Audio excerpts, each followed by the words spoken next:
right, welcome to the GORUCK Show. I'm Jason, and we're gonna break up a little bit today and talk about gear design and how that actually becomes a reality.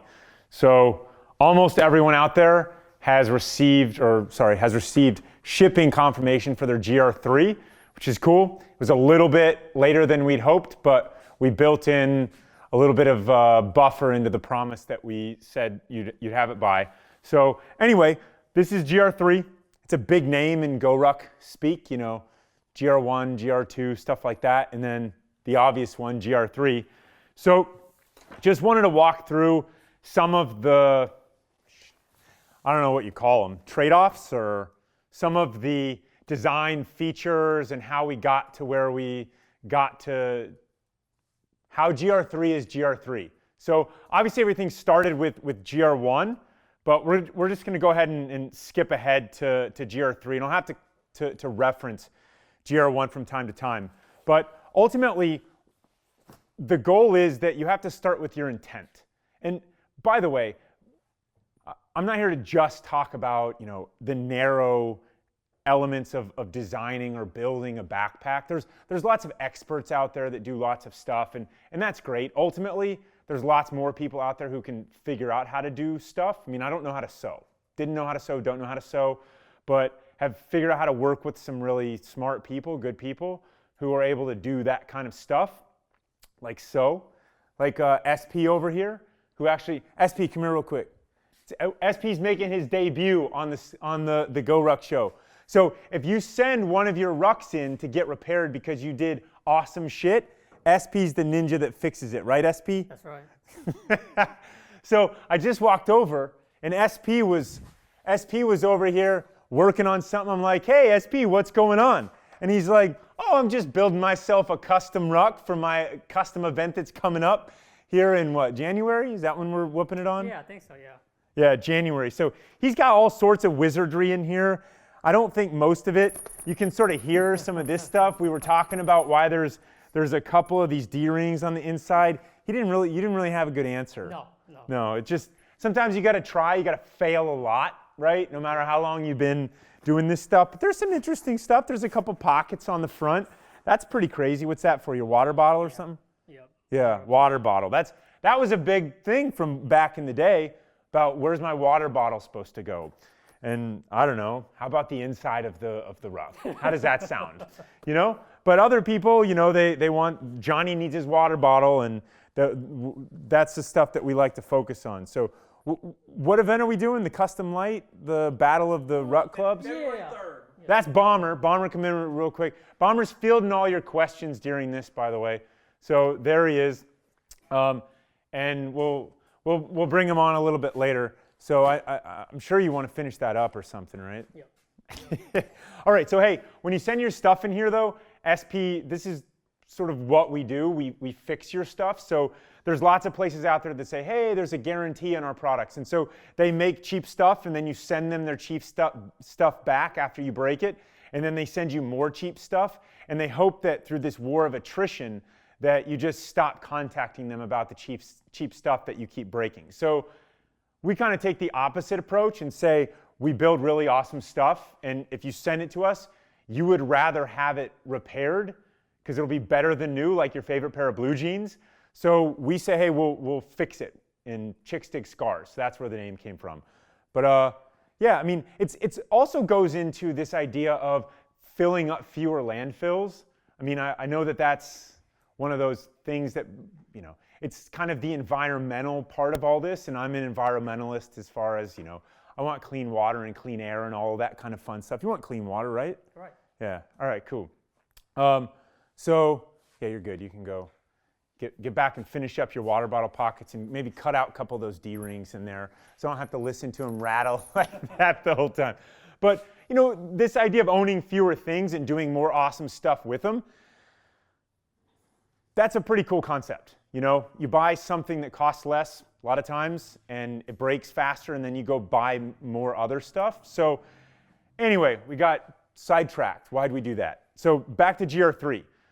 So the important thing is that in life, in designing gear, in anything, it's what are your goals? What's your intent for this? Because, if you just jump into something and say, oh, we're just going to do this, it usually ends up being really problematic. It's like if you're shooting a pistol and you're off by a fraction of a millimeter where you're shooting from, however far, the farther your target is away, the more that the bullet just strays from your initial spot. So you have to really define what it is that you want. And so with GR1, it was a day ruck, plain and simple, with a bomb-proof laptop compartment.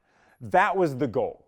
And with GR3 is probably 5 or 6 years at this point. It's been through some iteration of, hey, a bigger bag that we can, do something different with. And so ultimately the goal, the sort of end user that I thought about with GR3 was someone who would get out of college or want to take a family vacation or whatever, planes, trains, and automobiles through Europe, right? So you're a backpacker, you're traveling, and you need as much space as you can put on your back. So I took this trip one time through Spain, I think just Spain, Morocco to Spain. And I had, this is when I was transitioning out of the military, and so I had all my military gear. It was a terrible look. I've got a couple pictures from back in the day. It was a terrible look, right? Military boots, but blue jeans and sort of military duffel bag and sort of an assault pack, but then some type of plaid shirt on or something, right? Terrible. Anyway, the idea of carrying a roll bag through a long trip where there's a little bit of adventure and a little bit of unknown is not a fun proposition. So that became the sort of time warp for me, was to go back and say, hey, I had a lot of stuff, more than I needed, but I still wanted it, right? And I think a lot of us do that. And I wanted to be able to put it in a bag and put it on my back. And then whatever adventure comes up, that's where life leads you. So we wanted to max out the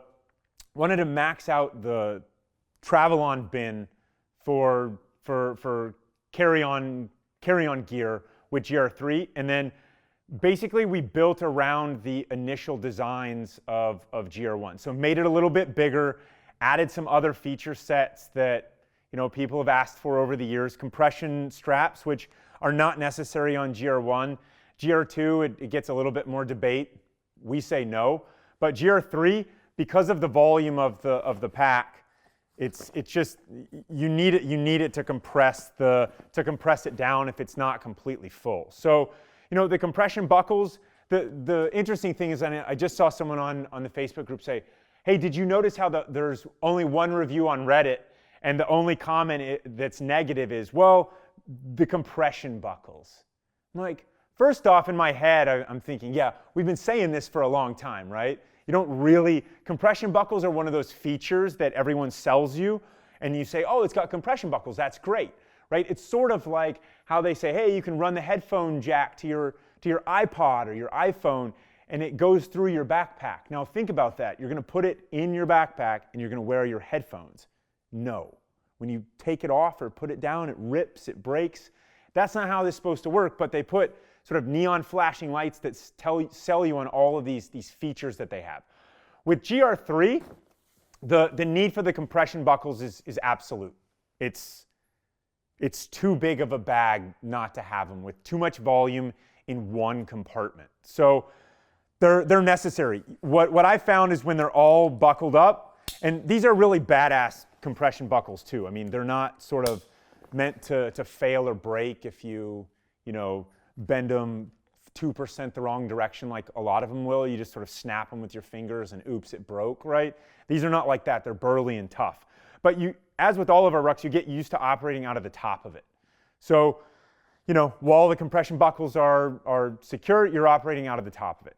Anyway, back to this sort of intent and then how that translates. So the goal was, hey, we're going to fill up the travel bin, and we're going to have this as sort of a backpacker's ruck. It's going to be one compartment because that's going to differentiate it from GR2 the most, and it's going to still have the laptop compartment. We talked a lot about not doing the laptop compartment and making it more of a hiker's ruck.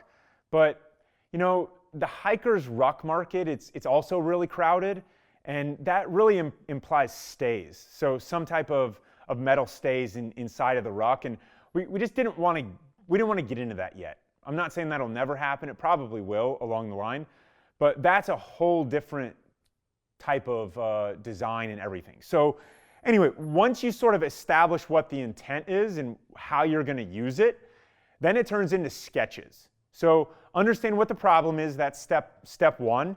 Visualize a solution, that's step two. And in the design world, that means sketches, because what you don't want to do is just say, hey, figure it out on the fly, just build it, right? Because building is really, really time consuming.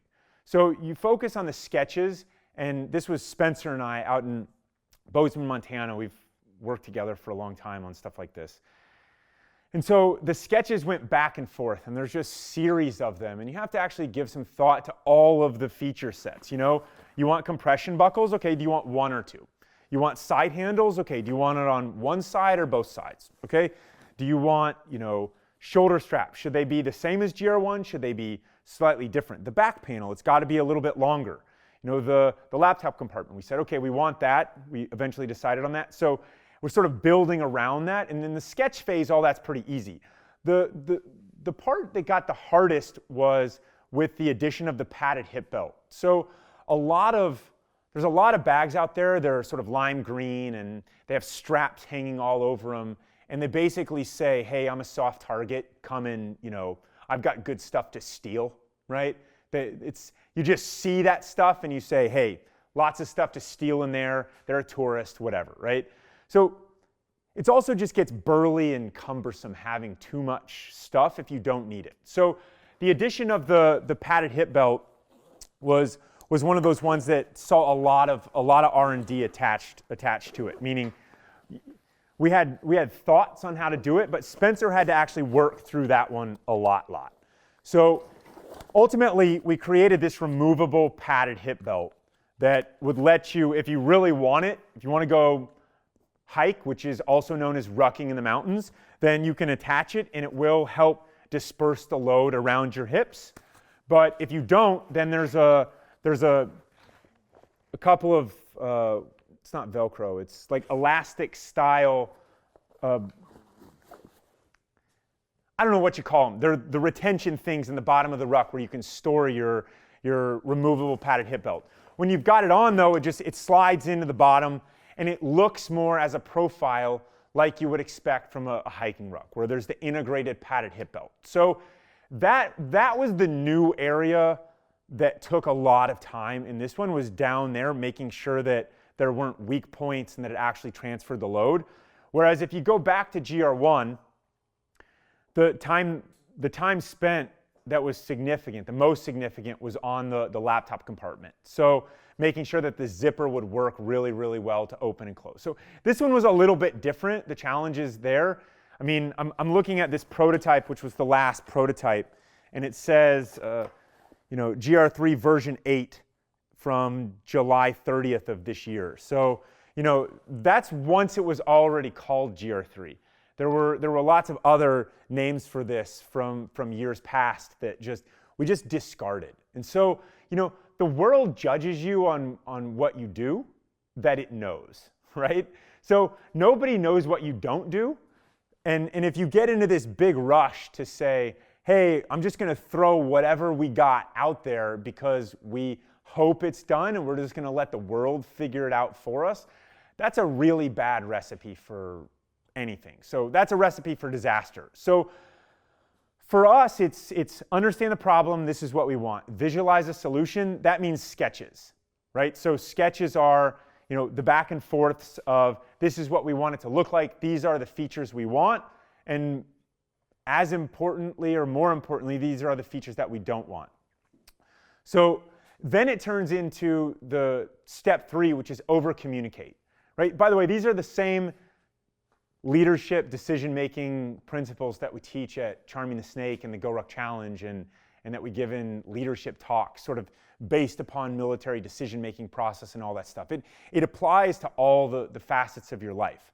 And so you say, understand the problem, visualize the solution, over-communicate, right? And then step 4 is going to be adapt to win. So the over-communication part is Spencer builds it, he sends it, after he tests it a little bit, we test it here, we put it through the paces around the neighborhood, on the trails, miles and miles, at events, stuff like that. We see sort of what's working and what's not, and then this goes back and forth. If we have to go back to sketches, then we do. We had to do that a few times on the padded hip belt, but it's just a continual process of refinement. So that's really what that process has been like. The adapt to win part is, it's just, you've got to keep refining what you have, because the final 5% is where you spend 95% of your time. And that's how you make sure that it's right. Because if it's not right, then you've got problems. So letting people tell you what's good and what's not once you've already released it, that's how you get really poor reviews, right? Sort of, they say the good lawyers don't ask questions they don't know the answers to. Well, this is a little bit like that, except we're not lawyers here. We're full of SF guys and awesome Americans and stuff like that. So anyway, all right. So how we doing? Good? All right. So things we are not going to talk about today that I thought might have been interesting. So I was thinking about last night, because Blayne's up enjoying some awesome weather with his family up in Maine. They're just excited to be up there. Just heard that the weather is just awesome, I mean, -30 and stuff. I mean, that sounds fun to me, right? I was cold today. So I got this little scarf I wear around when I get cold, right? It's my schmog. And it was in the 50s today. It was bad, right? So he's up enjoying -30. So I was thinking, okay, we got to change the format up a little bit. We'll do something probably a little more gear or a little more narrow today. But then I started thinking, man, all the things that would be fun to talk about is if I just went down a long list of things that I love versus things that I hate. Because there's lots of things I love, but there's really, really lots of things that I hate, right? So that would have been fun. Not going to do that today. Book reviews. Lots of them. Read lots of great books this year. Have read lots of great books. Could have been fun. Not going to do it. Wright Brothers is my favorite book of the year, though. That's a great one. Against all odds, 2 brothers from the great state of Ohio, and now we're flying. It's awesome, right? I mean, does it get much better than that? It's awesome. So read that book, but no book reviews. So I was going to go down local news stories, because we got opinions on all of that stuff. Guess what? You don't really get that here. So you'll get a lot of, hey, we love America, we love the troops, all that kind of stuff. We're really good at that, and hey, this is an issue we feel strongly about, this isn't, but you're not really going to get us going down and sort of playing the D's and the R's. That's a toxic game. Let them do that in the swamp, which, by the way, is definitely not drained. So then we're going to talk about Christmas. Nope, not going to talk about Christmas. It was fun. Johnny got his rucksacks. That was great. Our kids got too much stuff, right? We bought our kids nothing for Christmas. They got so much stuff. It was great. So that was fun. Movie reviews. Decided not to talk about how damaging and terrible of a movie Hurt Locker is again, because that keeps coming up. So decided not to talk about that for a full episode. Although I might do that one day, because I really despise the message of that movie, which basically says, hey, all veterans are broken and you have to go back to war to go find yourself again. It's a terrible movie. It's highly damaging. And the asshole from Time that said that that's a near flawless movie needs to go check his values. Okay? So we're not going to talk about Hurt Locker today, other than what we just did. All right? So other stuff, work in progress. This is what's going on at GORUCK. Doing that a little bit today, I suppose, but that's mostly just GR3. So there'll be more time to talk about 2018 and all that stuff, and we can talk about it. That's great. You can just see it too when it comes out. Won't that be awesome, right? Behind the scenes, we're sort of like the duck going really fast, right? The legs are kicking, but just looks smooth on the top of the lake. That's what we're trying to do here, right, Bomber? So not really going to go into that. And then the last one that I thought about talking about was not just, Budweiser, its deliciousness, or why the cans are rotating so much from, America to the state to Florida cans to Budweiser cans to whatever. Although that got me thinking about sort of business case studies and how they're sort of interesting and relevant. You see them all the time, right? Branding case studies about why brands do certain things. I mean, that's sort of the foundation of how they teach you things at business school is they give you case studies. So an article and you read it, and then everyone pretends to have really great opinions in class, and then the teacher's right, and then the class is over, right? That's basically what happens. But there's really highly stimulating intellectual debate about all this stuff, and you do actually learn a lot of stuff through the thinking through of those complex problems. So there's lots of them going on out there in the universe, and a lot of them we find really interesting and we look at them, but that's not going to be what we're going to talk about today either. So maybe some other day, maybe we've given you some ideas of things to, think about or request. Who knows? But we work for you here. So anyway, those are just some ideas. Again, we're not going to talk about what a bad movie Hurt Locker is, and we're not even going to talk about how smart Budweiser is for getting the whole Budweiser America Florida thing. Why didn't Coca-Cola do that? Why not? Probably too much bureaucracy. It's not enough good ideas. It's copy them. Why not just copy them now? Make a Coca-Cola can that says America. Would you buy it? I would buy one. I don't drink Coke, really. I mean, if I did, I would drink Coca-Cola Classic, not, Diet. There's 47 kinds of Diet Coke now, right? Different kinds of fake sugars. They're making that stuff every day. A new kind of fake sugar comes out, right? They find out, lo and behold, they find out that, aspartame or sweet and low and all that stuff gives you cancer and it's terrible for you. Well, do we get our money back? Do people get their monies back for all those Cokes they drank, Diet Cokes for all those years that had all of those chemicals in it? I mean, or do we just accept that everyone knew that was really bad for you? Probably just move on, right? I mean, I guess it's not going to kill you unless it does. Anyway, there's a new one. I think, is Splenda the one now? You guys drink Diet Coke, right? Is Splenda the new one? Diet Coke's made with Splenda? I have no idea. We don't know. We don't drink Diet Coke. We have to get Big Daddy in here. In fact, we're going to have Big Daddy on, and he's going to talk about Diet Coke one of these days. That's going to be the show, right? Budweiser versus Diet Coke.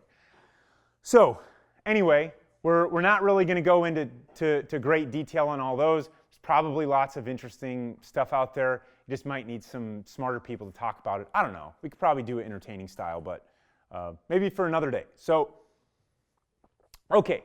So in the process of taking sketches and turning them into a prototype, basically you have to create pattern pieces. So if you're watching this, I've got a couple cardboard cutouts for shoulder straps.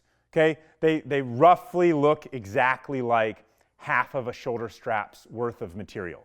And so you create those, and then you put those on top of sheets of fabric. And you've seen it in all those Made in USA, this is so awesome, and it's hand-built videos that are all out there, right? And someone's then cutting with scissors or something like that along the fabric, and it's so awesome. Everything is hand-built by everyone.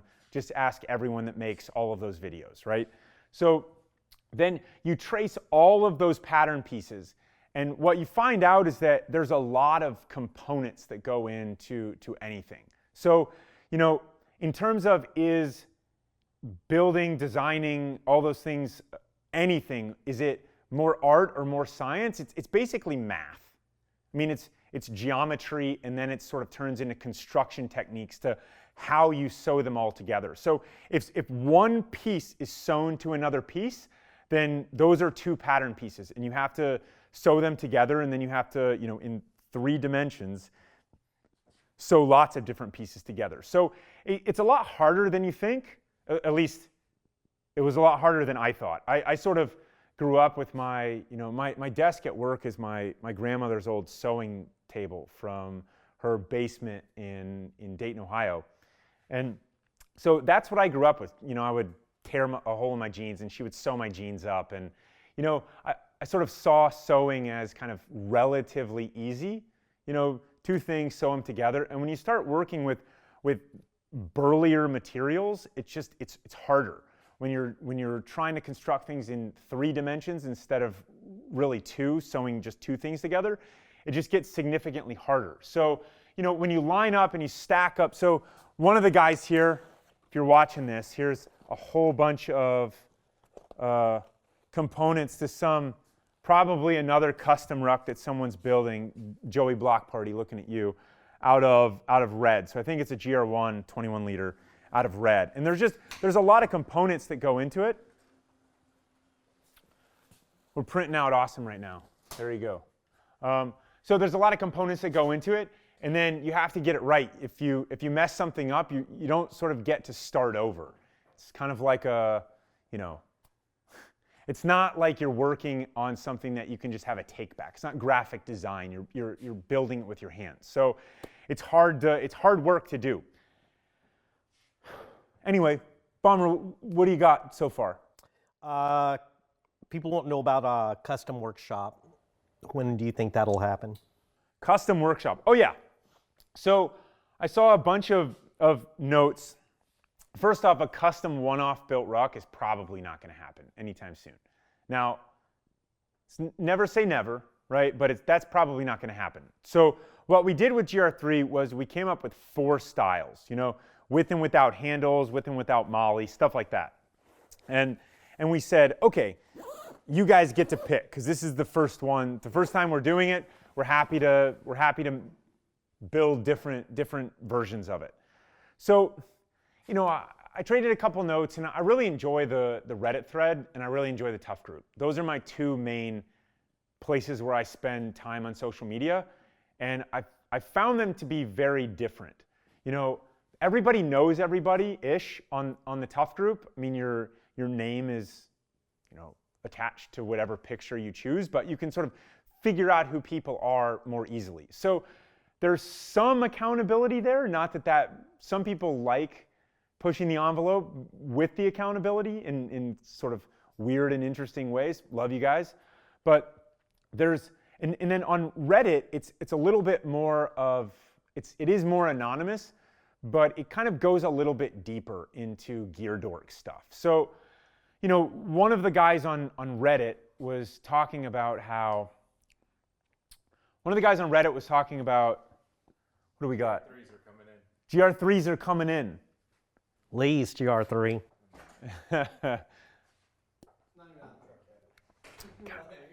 Man, she blew my train of thought. What was the guy on Reddit?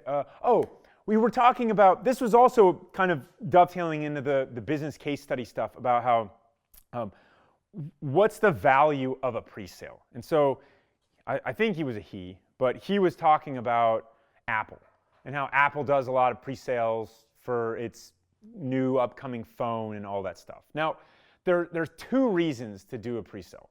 The first is that you estimate demand, and the second is that you get cash today for the promise of a future service or a future item. So both are really good and both are interconnected, meaning you don't know how many to build if you just have to guess. I mean, you can always go through your own kind of forecasting and estimations and all that kind of stuff, but you're going to get less good of an answer as if you just force people to vote with their wallets. That's a good indicator of where your product is. So you see all these models out there with Kickstarter and all this stuff, and true to form, everything gets too saturated, and now all the big brands do Kickstarter.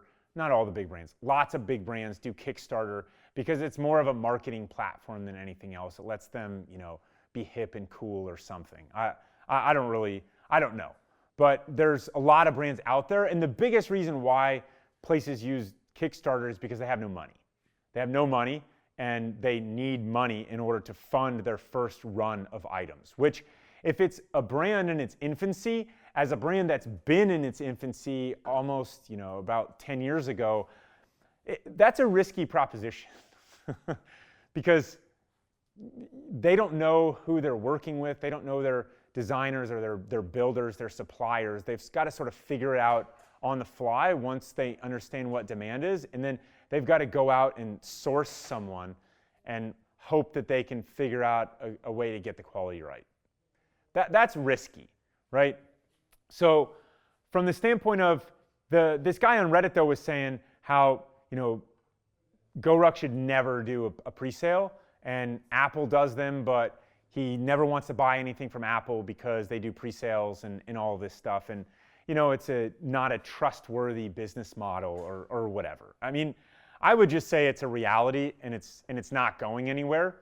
And it makes a lot of sense from a retailer's perspective as well as from a consumer's perspective. I mean, we passed along a pretty good discount on GR3, and we've also, did this how long ago? 5 months maybe? 5 months?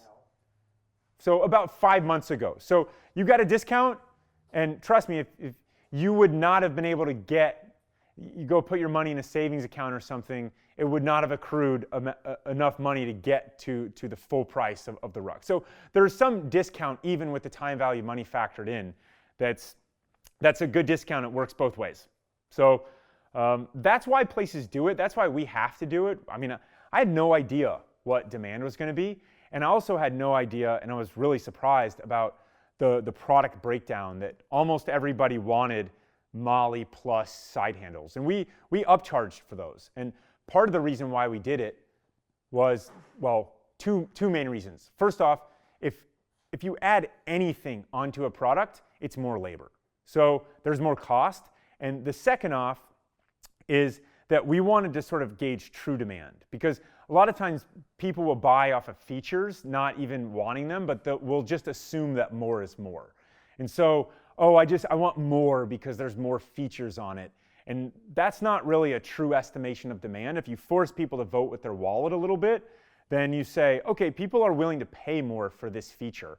And so as we sort of progress into carrying GR3 as a staple item on the site, I mean, the one that overwhelmingly won was 2 carrying handles and Molly on the front. So, you all voted really strongly with what you wanted, and we work for you. So that's I don't know, I think it worked out pretty well. Of course, the proof's going to be how much awesome stuff you get to do with your GR3. So speaking about more is more, so I got one question. If someone can answer this for me, these are the kinds of things that I think about when it comes to sort of product design. Is our kids, right? Our sons are 2.5 and 1. And Jack has a pair of sweatpants, right? And they have pockets all over them with zippers. What does Jack at 2.5 possibly need to put in his pockets? He's never used them ever, right? So you're just adding a lot more cost, especially when you're making 1 million units or 1 billion units, whatever it is, from I think they're from the Gap or something like that. I just, for the life of me, can't understand it. So, our philosophy is less is more is lazy, and things should be functional, and you should use them, all of the features, or at some point in your life, you should need to use the features.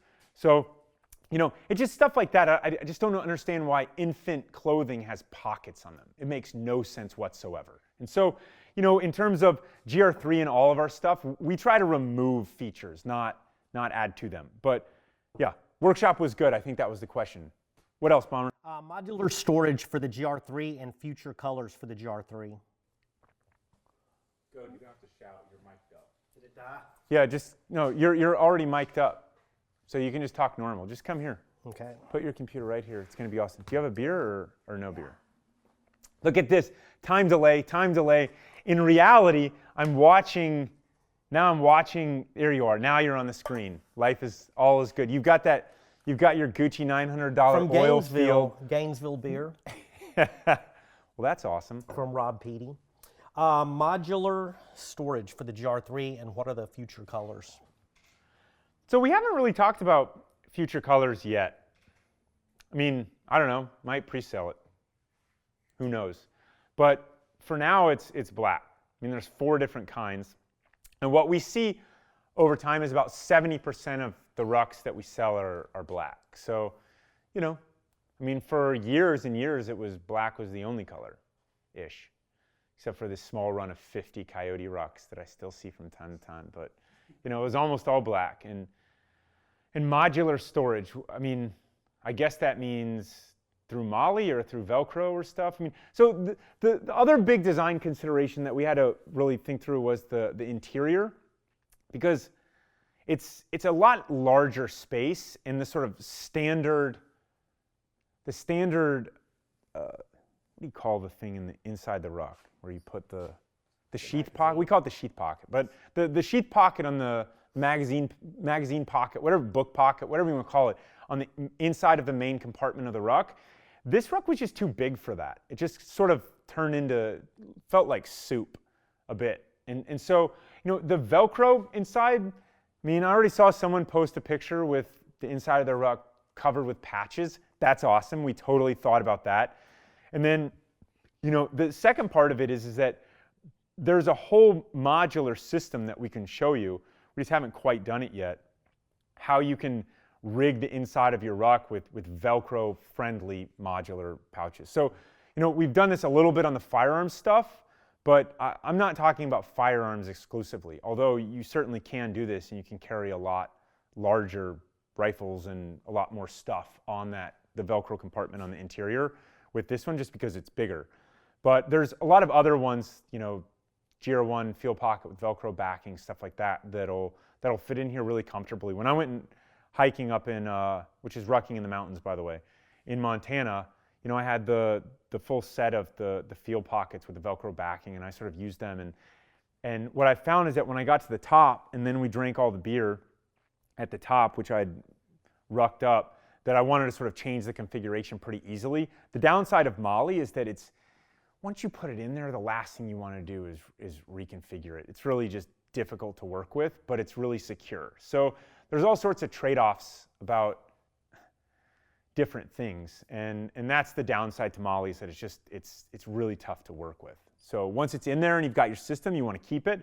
Whereas the Velcro friendlier side is it's easy to modularly change things on the fly like that. So if you drink all the beer and you need to reconfigure your pack to put some other weight higher up that's in the pockets, then easy enough. That'll take you about 2 seconds. For sure. Cool. The GR1, is it in the final stage? Is it a perfect ruck, or will there ever be a GR1 2.0? So Da Vinci said it best, and I'm going to have to paraphrase his Italian. But he said basically that art is never finished, it's only abandoned. Great art. It's never finished, it's just abandoned. And with us, we're in a business that's more than one person, more than one artist. So, as there are better construction techniques, or as there are ways to make something even tougher with, if something comes out that replaces a zipper, which is the weakest part of any bag, anything is the zipper. If something came out and replaced it, that would be grounds for, that would be the most revolutionary thing in the quote outdoor market since almost forever. Since the invention of the zipper, or maybe, you start getting into Gore-Tex and waterproof stuff. That's pretty revolutionary as well. But, we've tinkered with it just a little bit over the years, and, it's in a really good place, ultimately. Now, that might be something that we would let you guys workshop at some point, though. If you want different features, or if you want some other stuff on the sides, the front, the bottom, stuff like that, we might mess around with that a little bit. The day may come, we might mess around with it in a different fabric. But I think GR1 as the original, it's kind of like, okay, in fact, it's exactly like the Constitution, right? You can alter it, but do so very, very carefully. Right? That's edgy. Will there be, as far as apparel, a GORUCK down jacket for when it reaches 40 degrees? And what's new for apparel as far as heavier wear? A down? We haven't messed around with down at all yet. So we're kind of philosophically, in apparel, I meant to sort of talk about this a little bit. I think I was wearing this one, I think last week. So if you guys remember the Tough Tee fabric, it's a performance fabric, not too dissimilar to mean, it kind of feels like cotton, right? I mean, there's zero cotton in there. In the tough tee fabric, it's sort of polyester nylon, and it's the nylon that gives it a little bit more toughness. So we're looking to do a whole line out of that on the men's front, and we're plugging away on the women's front. So, I mean, for us, I think the important thing is to not do too many wazoo, crazy stuff out in left field, but focus on the fundamentals and on the basics. And so we need a solid line, a solid fabric that we have that we can expand to hot weather, which is really 365 days a year you can wear that, right? A normal kind of comfortable t-shirt that's not too heavy, you can wear every day of the year, right? I mean, I do. And so you look at our rucking tee right now, which is the one that all the cadre wore at selection, and it's awesome from the standpoint of it's a highly technical piece, and it's really, really, really tough. You can't, I've never seen it abrade. I've never seen it, I mean, it's the same fabric as this, the long sleeve rucking shirt that I have on now, that you have on now as well with the hoodie. But it's also not ideal for summertime, and that's what you're going to wear, and that's it. It's a little too thick. I mean, again, there's trade-offs. The trade-offs are this is thick, and so it's not quite as light and all those kinds of things. So, you know, we're not really in the business of saying, hey, just buy more to buy more. Like I kind of get a little sick thinking about sort of. Maybe it's just Christmas, there was too many things around, right? So we need fewer things in our life, things that work really well. And so we're focusing on a whole line of stuff that's out of the tough tee fabric. So here's the basics, a full zip hoodie. There's here's another tough tee version, but there'll be a collared shirt out of that as well, and a couple different kinds of hoodies, or hoodie and a full zip, stuff like that, and the women's stuff. So yeah, we're just plugging away on the apparel front. And that's going well. Why does the Bullet not have the same strap system or the carry handle system as the regular rucks do? Yeah, so I saw that, and we've thought about that. Here, I'm gonna open up a beer. You guys do the same. Tell your boss I said it's okay. So back in the day, I mean, before GORUCK was talking about rucking as a fitness activity, before, GORUCK was different when the first Bullet came out, is basically the gist of it. We didn't really intend for that ruck to be used at events. It was kind of a tearaway ruck. Hey, if you're gonna travel with your GR2, bring your Bullet with you, and you've got a tearaway day ruck. That was the sort of the goal, the intent, to go back to the earlier discussion about GR3. That's the problem that we wanted to solve, was something that's really streamlined. It's a day ruck that's just really minimalist. And so what we saw, though, is that some people, even almost immediately thinking about it now, people wanted to use it at an event because it was lighter. Mm-hmm. And I even remember some pictures with Emily, with Emily and some other folks, Brett Harshbarger, love you, Brett. And she was also wearing the Bullet at one of the early lights. And so it kind of made sense for people to use at a light early on, but we didn't really ever envision someone carrying it with a bunch of weight in the design process and then carrying it by the handle only. I mean, maybe an unknown fact, I don't know that I've ever said this, is that Mike, my stepdad, in the design process of GR1, way back in the day, the only thing that he was the most adamant about, well, two things. First off was he needed a place for his water bottle pocket, right, or his water bottle. It's like, this is ridiculous, right? You can't, everyone just, so here's another little known fact, is that when you put water bottles on the side of a ruck, you make the ruck fatter. It makes you look fatter too. Now, that's just a fact. It makes you look bigger. So if that's cool, then that's cool. But what we were going for philosophically was this idea of an assaulter's ruck in Baghdad, New York City, where the doorways are narrow and small, and there's really tight spaces. So stuff just dangling, even water bottles firmly attached. It's too much space on the side. So we kind of said, didn't want to do the water bottle thing, but Mike was adamant that, because he's a road warrior. And so traveling all the time, it's like, I need a padded carrying handle so that when I'm in the airport, I can pick this up. And over time when you do that, however many times throughout the course of however many business trips, he didn't love the feeling of, just what normal packs have, which is just a thin piece of thread, which interestingly enough, I expected GR3s to have tougher hands, right? So all these complainers out there about and feet, tougher feet, about the webbing and it's hurting my hands. First off, get a tougher hand, okay? Those exercise things you can do, right? The grip strengtheners, or you can take sandpaper and rub your hand while you watch TV or something. Toughen it up. Yeah, toughen it up. Do something. Use your hand. Right? Drag it on concrete. Go find an event where you have to drag your hands on something rough or dirty, something like that. But so the bullet was one of those considerations also where we didn't want the bullet to have to cost so much.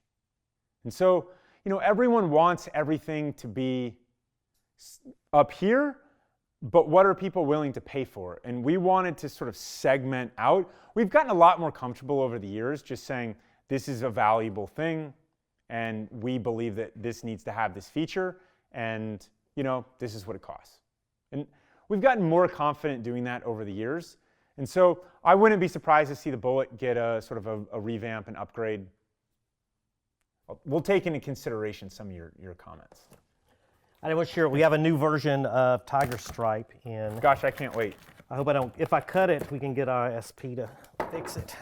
If he's not too busy building custom rucks for himself for his event with 27 D-rings on the interior. It is the solid black version of Tiger Stripe. Solid black version of Tiger Stripe. That's awesome.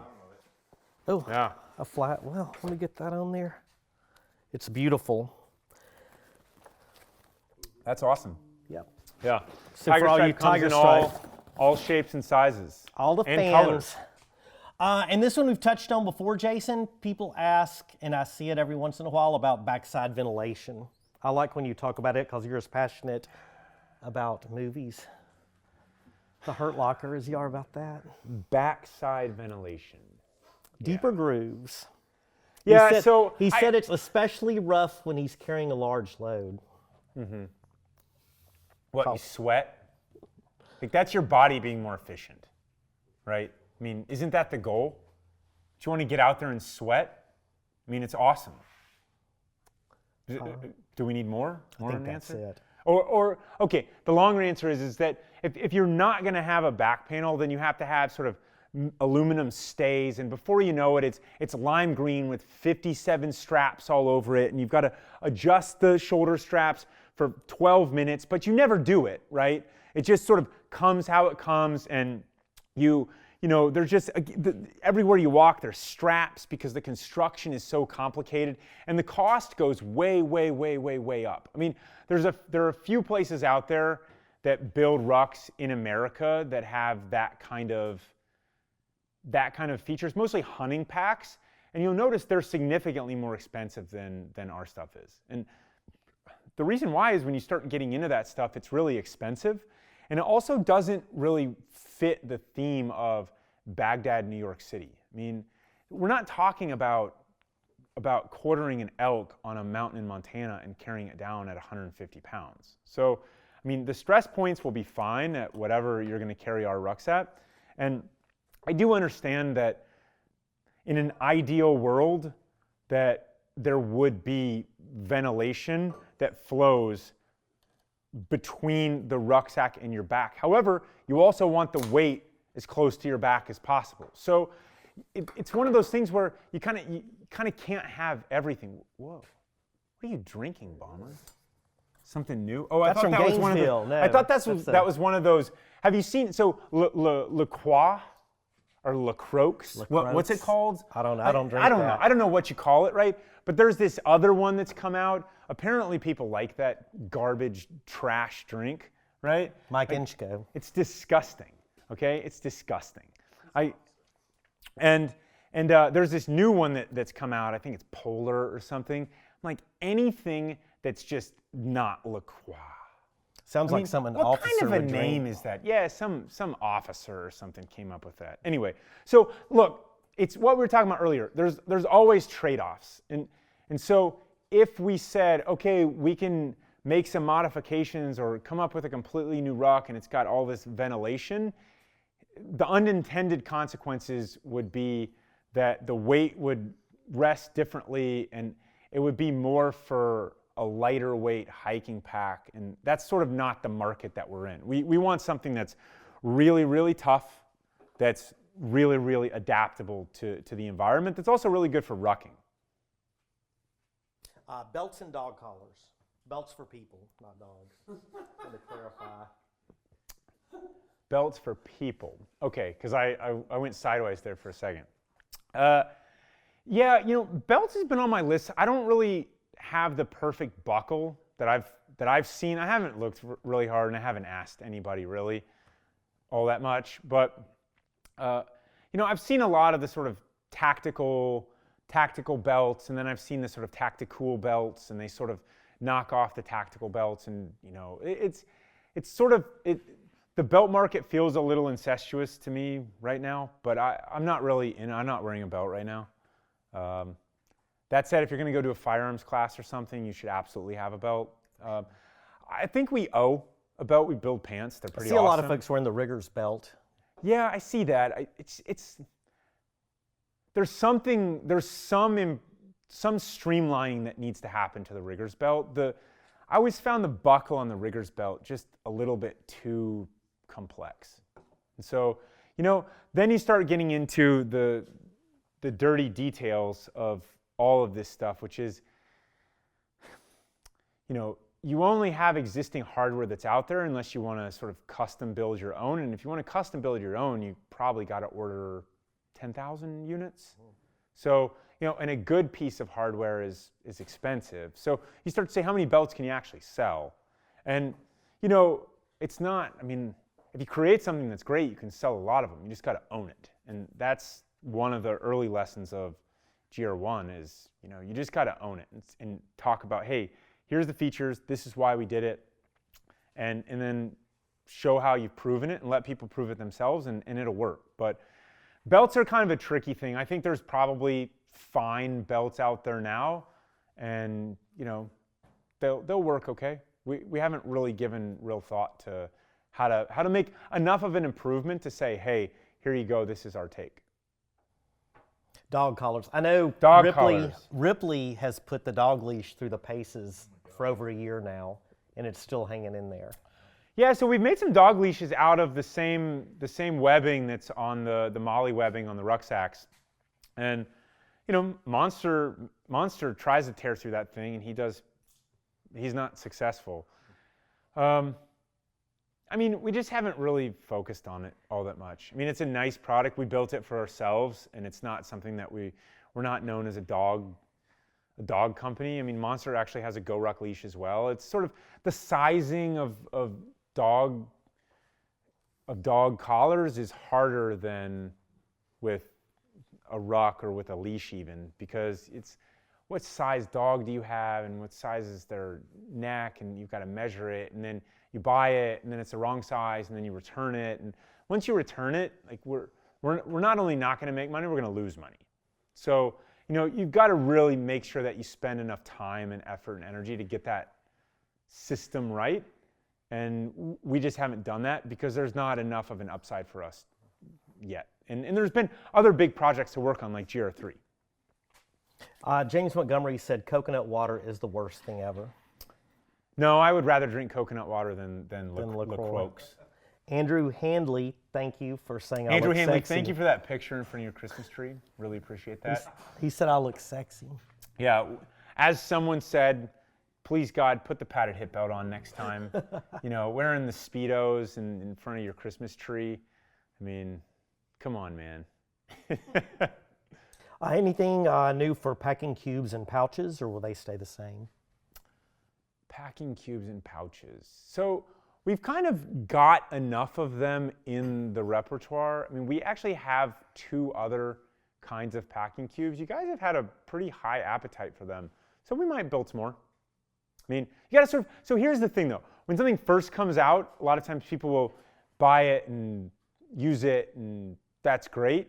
But if you don't talk about it, or if we don't talk about it, then it just gets lost.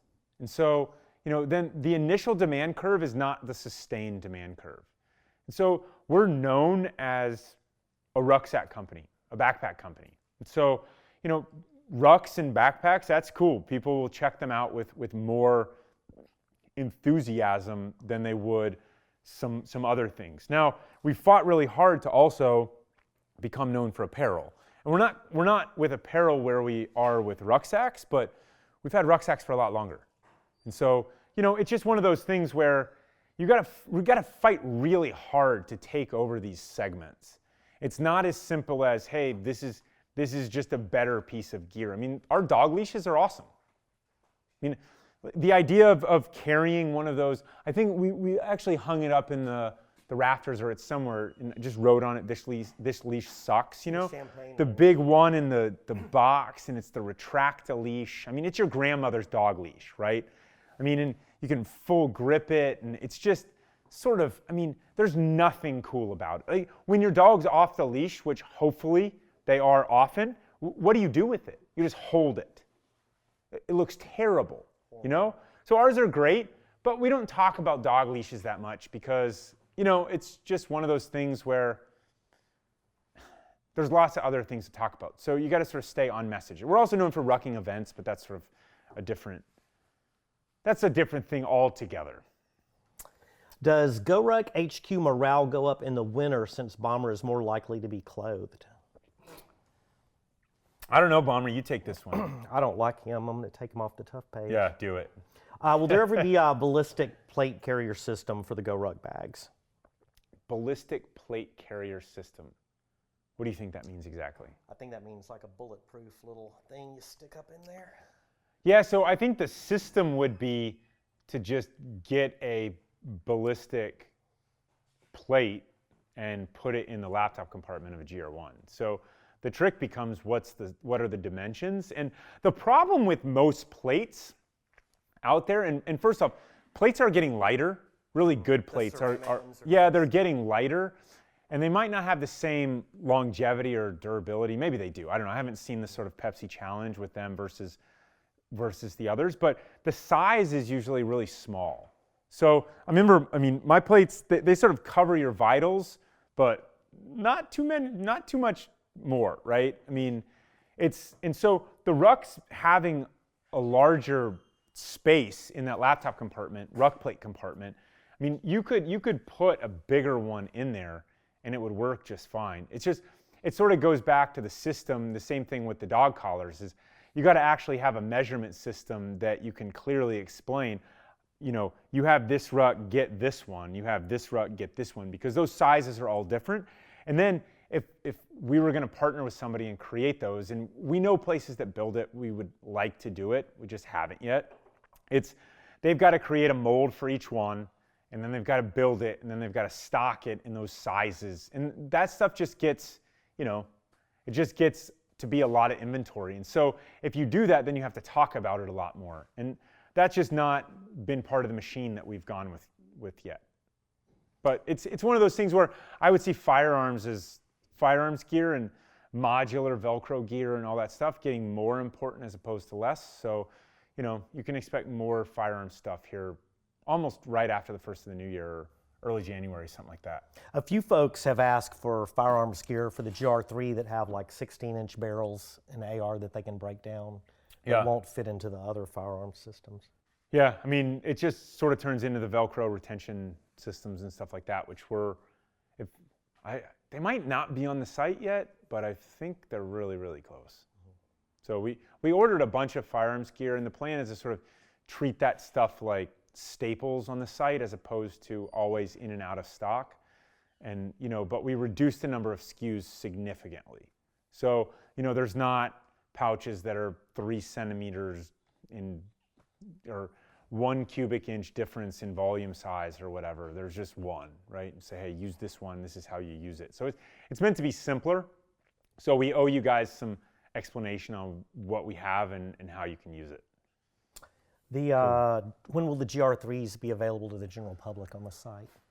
So the hasty update on GR3s is that I think all but, I asked someone like literally 30 seconds, it's completely unfair, right before this show what the status was on where we are with all the GR3s. Oh, there's that picture of Hanley. Oh, that's terrible. Where are we? Yeah.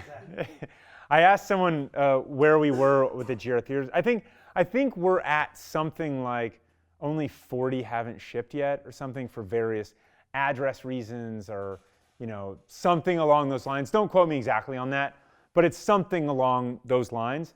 And our goal was to get those out before you could buy it general population style. So I would expect that they'll be live, I don't know, early next week, something like that. Are they going to have the customization options, or did we go one way or the other? Will they have customization options? I think that we ordered only 2 styles, but I could be wrong. The classic one has Molly with 2 handles. I think we may have done one without Molly, but we may not have. So you'll have to stand by and see. Luke MC always sends me a question every week, and this week's was developments in the rucker. What up, Luke? Developments in the rucker. You'll just have to wait and see. No, we won't have to wait too long. Not too much longer.